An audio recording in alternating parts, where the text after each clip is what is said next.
The gunshot echoed across the valley like thunder, and Samuel Hartwell knew his world had just changed forever. Blood pooled beneath his grandfather's body on the weathered porch of the Triple Crown Ranch, while three men in expensive suits climbed into their black automobile and drove away, leaving nothing but dust and devastation in their wake.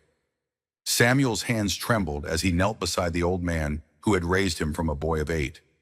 Ezra Hartwell's eyes were still open, staring at the endless Montana sky he'd loved for 73 years. The mortgage papers scattered by the wind told the story. The bank wanted the Triple Crown, and they just removed the biggest obstacle to getting it. Pa, what happened? Samuel's younger brother Jake came running from the barn, his face flushed from mucking stalls. At 19, Jake still had the enthusiasm of youth, but the horror in his eyes aged him 10 years in that moment. The brothers had different fathers but shared their grandfather's iron will and their mother's gentle heart, though she'd been taken by fever when Samuel was barely 16. Samuel stood slowly, his weathered hands clenched into fists. At 28, he'd seen enough of life to know that justice didn't always come natural, and sometimes a man had to make his own. Those banker men came calling about the mortgage. Granddad told them we'd have their money by month's end, just like always. They said times had changed, that small ranches were finished. When Granddad refused to sell, Samuel's voice trailed off, but the implication hung heavy as storm clouds. The Triple Crown Ranch sprawled across 8,000 acres of the most beautiful land God ever created. Ezra Hartwell had carved it from wilderness with nothing but determination and a dream, fighting off wolves, rustlers, and harsh winters that could break a man's spirit. 3 generations of Hartwells had worked this soil, raised cattle on these grasslands, and built something that mattered. Now it all hung in the balance, threatened by men who saw only dollar signs where the Hartwells saw home. Jake's fist clenched as he processed what his brother was telling him. "You mean they killed him? They murdered our granddad over money?" The rage in his voice was raw and dangerous. Jake had always been the hothead, quick to fight and slow to think. It was a trait that worried Samuel, especially now. "I mean, we got 30 days to come up with $15,000, or we lose everything Granddad built." Samuel's voice was steady, but inside he felt like a man watching his house burn down. $15,000 might as well have been $15 million for all the chance they had of raising it. The cattle market had been brutal the past 2 years, and drought had made things worse. They'd been scraping by, making minimum payments to keep the wolves at bay, but barely. As they buried Ezra Hartwell on the hill overlooking the ranch house, Samuel made a promise to the old man's memory. The Triple Crown would survive. Whatever it took, whatever he had to do, he wouldn't let his grandfather's legacy die with him. But as the dirt fell on the simple pine coffin they'd built with their own hands, Samuel wondered if he was making a promise he couldn't keep. The town of Cedar Falls had changed in the past year. Where once there had been a dozen small ranches, now there were only 3. The Midwest Banking Consortium had been buying up properties, paying some owners well, and forcing others out through legal means, or worse. Samuel had heard whispers about what happened to folks who refused their offers, but he'd never imagined they'd go so far as murder. 2 days after the funeral, Samuel rode into town with a heavy heart and empty pockets. The bank sat like a fortress on Main Street, its brick facade and iron bars making it clear that the money inside was well protected. Samuel hitched his horse outside and straightened his shoulders. He had a plan, though it was about as solid as morning mist. Inside, the bank was cooler than the summer air, and everything gleamed with the kind of polish that only came from other people's money. Behind the teller's cage sat a thin man with spectacles and the soft hands of someone who'd never done an honest day's work. But it was the man in the corner office that Samuel had come to see. Marcus Rothwell had come to Cedar Falls 6 months ago, representing the banking consortium. He was a city man, with city ways and city clothes. But there was something harder underneath the polish. Samuel had heard he'd been a soldier in the Spanish War, and there were rumors about what he'd done to earn his position with the bank. Looking at him now, Samuel could believe the worst of those rumors. "Mr. Hartwell," Rothwell's voice was smooth as silk and twice as dangerous. "I was sorry to hear about your grandfather's accident." The word accident hit Samuel like a slap, but he kept his composure. "Wasn't no accident, and we both know it. But I'm not here to discuss the past. I'm here to talk about the future. Rothwell leaned back in his leather chair, studying Samuel with the cold calculation of a snake deciding whether to strike. The future is simple, Mr. Hartwell. You have 28 days to pay what you owe, plus penalties and interest. $15,700 to be precise. If you can't pay, the property reverts to the bank. And then you sell it to your consortium friends for twice what it's worth. Samuel's voice was level, but his eyes burned with controlled fury. Business is business, Mr. Hartwell. Nothing personal. Samuel stood slowly, his hand resting naturally on the gun at his hip. When you kill a man's family, it becomes personal. When you steal his home, it becomes personal. You made this personal the moment you stepped foot on Triple Crown land. For just a moment, something flickered in Rothwell's eyes. Perhaps respect, perhaps recognition of a kindred spirit. You have 28 days, Mr. Hartwell. I suggest you make them count. Samuel left the bank knowing that conventional means wouldn't save the ranch. $15,000 was impossible to raise through honest work in 4 weeks. But as he rode home through the growing dusk, another plan began to form in his mind. One that would make his grandfather spin in his grave, but might be the only way to save what the old man had built. Jake was waiting on the porch when Samuel returned, cleaning his rifle with the methodical precision of a man preparing for war. Well, what did the banker man say? He said we got 28 days to raise $15,000. Samuel sat down beside his brother, feeling every one of his 28 years weighing on his shoulders. That's impossible, and he knows it. Jake's voice was bitter. So what do we do? Let them steal everything? Samuel was quiet for a long moment, watching the last light fade from the western sky. There might be another way, but it's not something Granddad would approve of. Jake looked at his older brother with a mixture of hope and dread.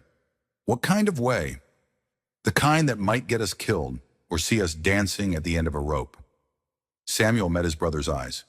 The Midwest Banking Consortium moves money through these parts regular like gold shipments from the mines up north, payroll for the railroad crews, always heavily guarded, always well planned, but not impossible to take if a man was desperate enough.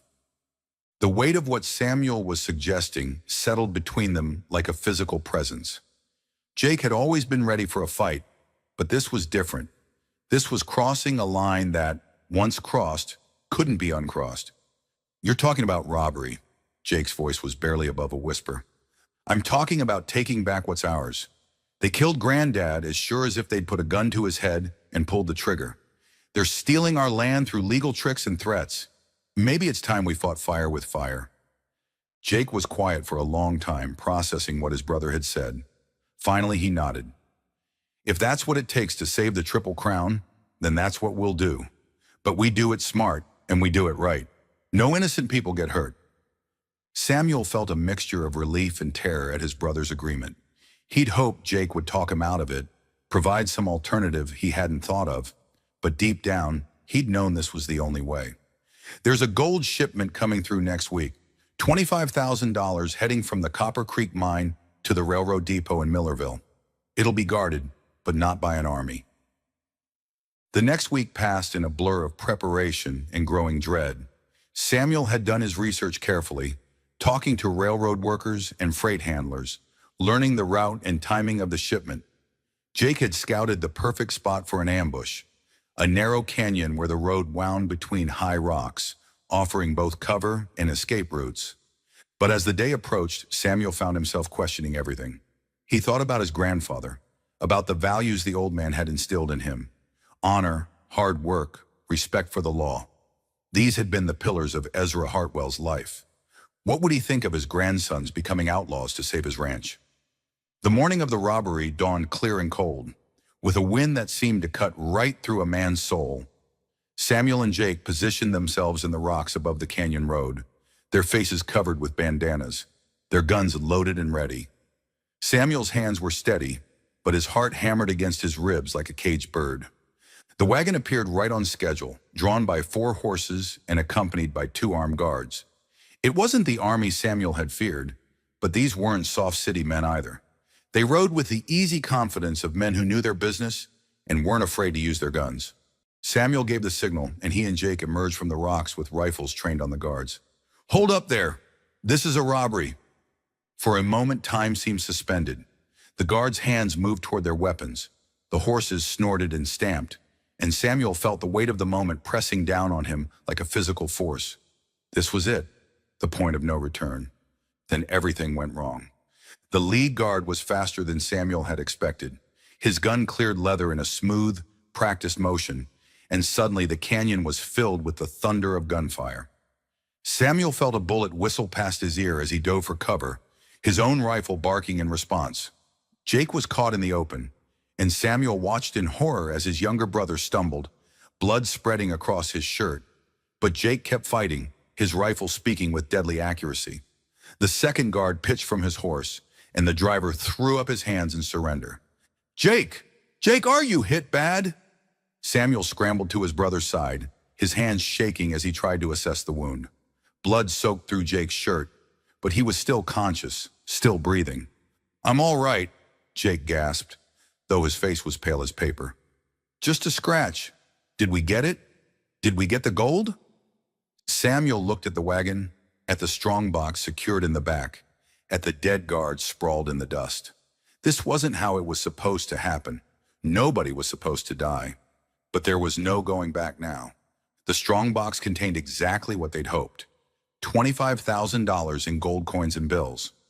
More than enough to pay off the mortgage and have something left over. But as Samuel helped his wounded brother onto his horse, he felt no triumph, only a hollow sickness in his stomach. They rode hard for the Triple Crown, taking back trails through country they'd known since childhood. Jake stayed in the saddle through sheer determination, but by the time they reached the ranch house, he was barely conscious from blood loss. Samuel spent the night tending his brother's wound, using skills their mother had taught him years ago. The bullet had passed through Jake's side, missing vital organs but leaving him weak from blood loss. As dawn approached, Jake's fever broke, and Samuel knew his brother would live, but their troubles were far from over. By noon, a posse had arrived at the Triple Crown. Samuel watched from the window as Sheriff Morrison rode up with 6 men, their faces grim with purpose. Morrison was a good man, honest and fair, but he was also the law. And the law said that robbing banks and killing guards was murder, regardless of the circumstances. Samuel met them on the porch, his hands empty but his spine straight.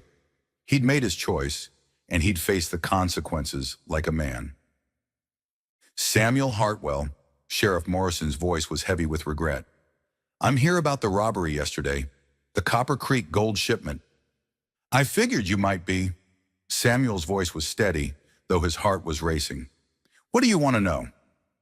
Morrison dismounted slowly, his eyes never leaving Samuel's face. 2 men robbed that shipment. 1 guard is dead, another wounded. That's murder and armed robbery, Samuel. Hanging offenses. Samuel felt the weight of his choices pressing down on him. He thought about Jake, lying wounded in the house behind him, about his grandfather, buried on the hill, about the Triple Crown, the only home he'd ever known. Suppose it is. Where's Jake? Samuel's jaw tightened. Jake's sick. Took a fever yesterday. He's been in bed all week. Morrison studied Samuel's face, looking for tells, for signs of deception. But Samuel had learned poker from his grandfather, and his expression revealed nothing. Mind if we take a look around? You got a warrant? Morrison shook his head. But I could get one. Samuel stepped aside. Help yourself, Sheriff. Just try not to wake my brother. He needs his rest. The posse searched the ranch house and outbuildings while Samuel stood watching, his arms crossed, his face impassive. They found nothing. Samuel had hidden the gold well, and Jake looked genuinely ill, pale and weak from his wound. After an hour, Morrison called off the search. This isn't over, Samuel, the sheriff said as he prepared to leave. I know you boys are hurting over your granddad's death, and I know the bank's been pushing hard, but robbing and killing isn't the answer. Sometimes a man has to do what he has to do to protect what's his, Samuel replied. My granddad built this place with his bare hands. I won't let some city banker steal it from us. Morrison mounted his horse, his expression troubled. Your granddad was a good man, Samuel. Don't dishonor his memory by becoming something he wouldn't recognize. After the posse left, Samuel sat on the porch steps, his head in his hands. Morrison's words echoed in his mind, mixing with memories of his grandfather's voice, his lessons about right and wrong, honor and shame. Had he saved the ranch, or had he lost his soul in the process? Jake recovered slowly over the next 2 weeks, and Samuel told him about the posse's visit. They agreed to wait before paying off the mortgage. Doing it too soon after the robbery would raise suspicions. But as the deadline approached, Samuel made his decision. He walked into the bank on the last day, carrying a leather satchel filled with gold coins and bills. Rothwell looked up from his desk with surprise and something that might have been respect. "Mr. Hartwell, I must admit I didn't expect to see you today." Samuel set the satchel on the desk with a heavy thud. $15,700, paid in full.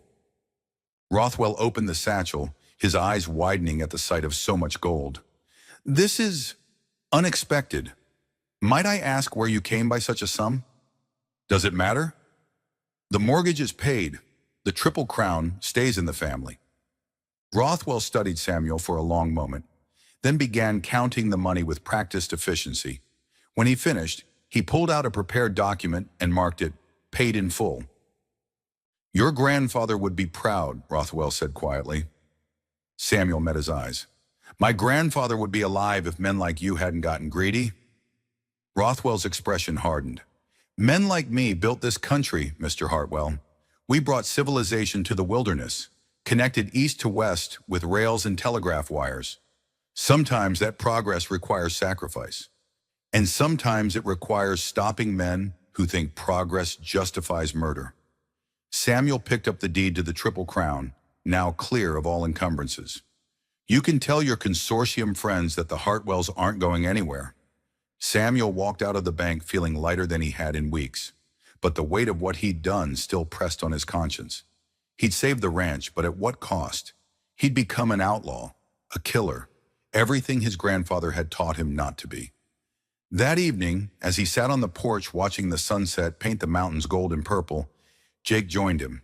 His younger brother was still pale, but the wound was healing cleanly. "So we did it," Jake said, settling into the chair beside Samuel. "We saved the Triple Crown."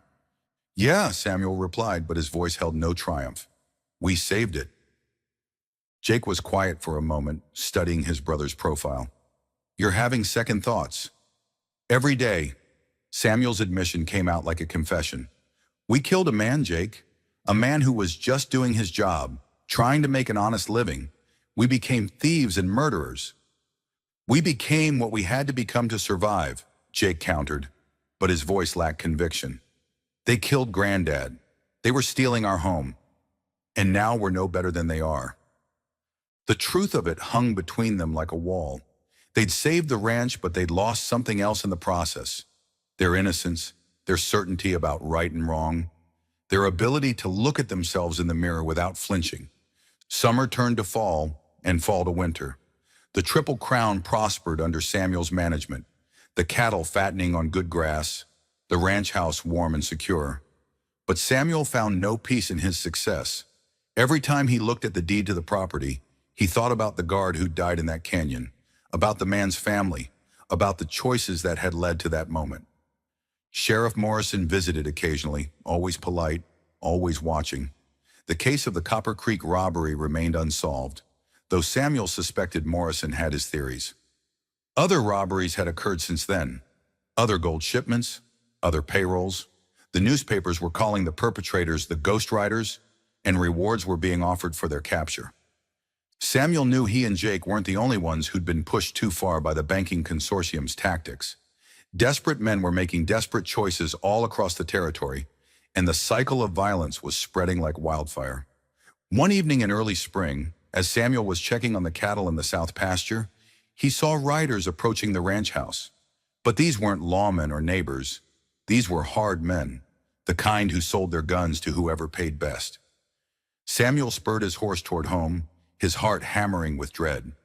He arrived to find Jake surrounded on the porch, his hands raised, his face grim with resignation. The riders were a mixed group. Some wore the suits of city men, others the rough clothes of hired guns. At their head rode Marcus Rothwell, his banker's attire replaced by range clothes and a gun belt. "Mr. Hartwell," Rothwell called out as Samuel approached. "So good of you to join us."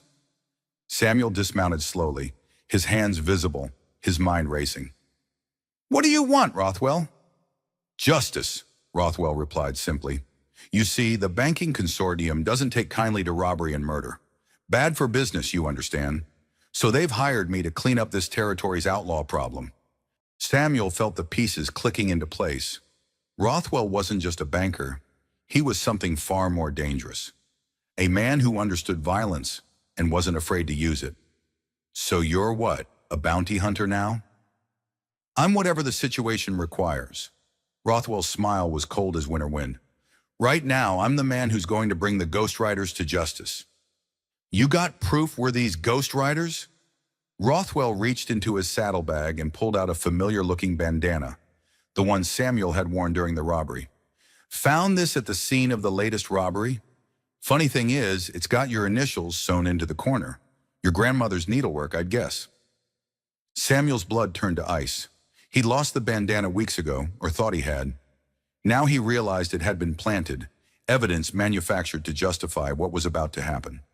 "So what now?" Samuel asked, his voice steady despite the fear gnawing at his gut. "Now you and your brother come with us.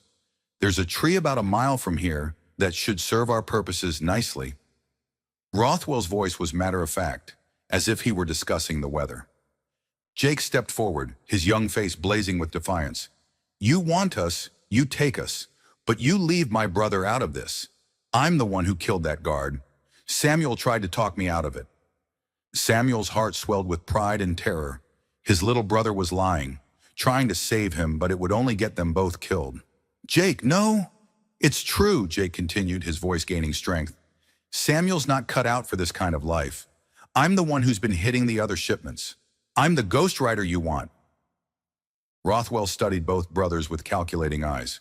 "Touching, but I'm afraid you're both coming with us. Can't have any loose ends."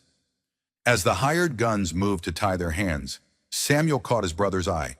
In that moment, an understanding passed between them. They were going to die, but they'd die as Hartwells, with dignity and courage. Their grandfather would understand. But before the ropes could be secured, the sharp crack of a rifle echoed across the valley.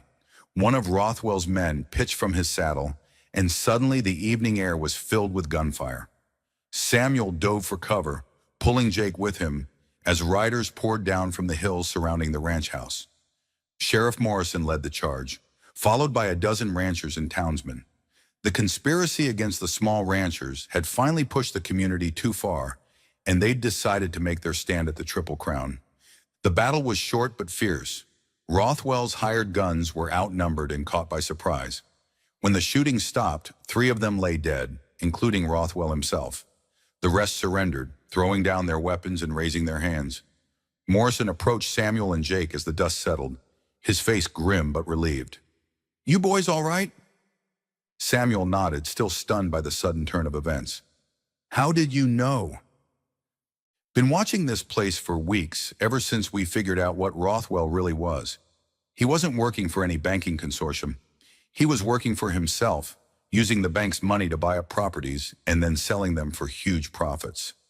When ranchers wouldn't sell, he'd arrange for them to have accidents or get framed for crimes." Jake looked confused. "But the mortgage money was stolen from the bank's own vault," Morrison explained. "Rothwell's been robbing his own employers blind, then blaming it on local ranchers. You boys were just convenient scapegoats." Samuel felt the world spinning around him.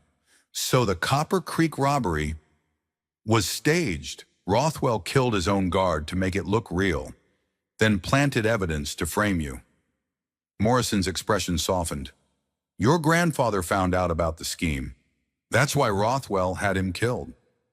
The truth hit Samuel like a physical blow. They'd never been murderers or thieves. They'd been played from the beginning, manipulated into believing they were criminals to keep them from investigating their grandfather's death. The real criminal had been sitting in the bank all along, hiding behind a badge of respectability. As the captured gunmen were led away, Morrison turned to the Hartwell brothers. "There'll be some legal formalities to sort out, But you boys are clear. The real Ghost Rider is dead, and his crimes died with him. Samuel looked around at the faces of their neighbors, men who'd risked their lives to save the Triple Crown, to protect what they all believed in. These were the values his grandfather had taught him: community, loyalty, standing up for what's right even when it's dangerous. Jake was grinning despite the bandage still wrapped around his ribs. "So we get to keep the ranch?" "More than that," Morrison said. "Rothwell's personal accounts contained over $100,000. Money he stole from the bank and from the ranchers he'd driven out.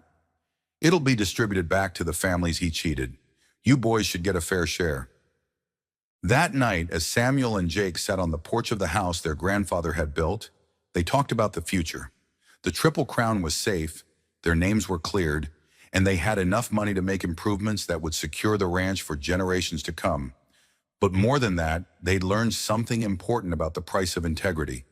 They'd been willing to compromise their values to save their home, and it had nearly destroyed them. Only the truth had set them free. "Granddad would be proud," Jake said, echoing Rothwell's earlier words but with genuine meaning. Samuel nodded, finally feeling at peace with his grandfather's memory. "He'd be proud that we found our way back to what he taught us, that we remembered who we are." As the stars came out over the Montana sky, 3 generations of Hartwells rested easy on the land they'd fought to protect. The Triple Crown would endure, not because of what they'd been willing to steal, but because of what they'd been willing to sacrifice. In the end, that made all the difference. The wind carried the scent of sage and grass across the valley, and somewhere in the distance, cattle lowed softly in the gathering darkness. Tomorrow would bring new challenges, new struggles, new choices between right and wrong. But tonight, the Hartwell brothers were home, and that was enough.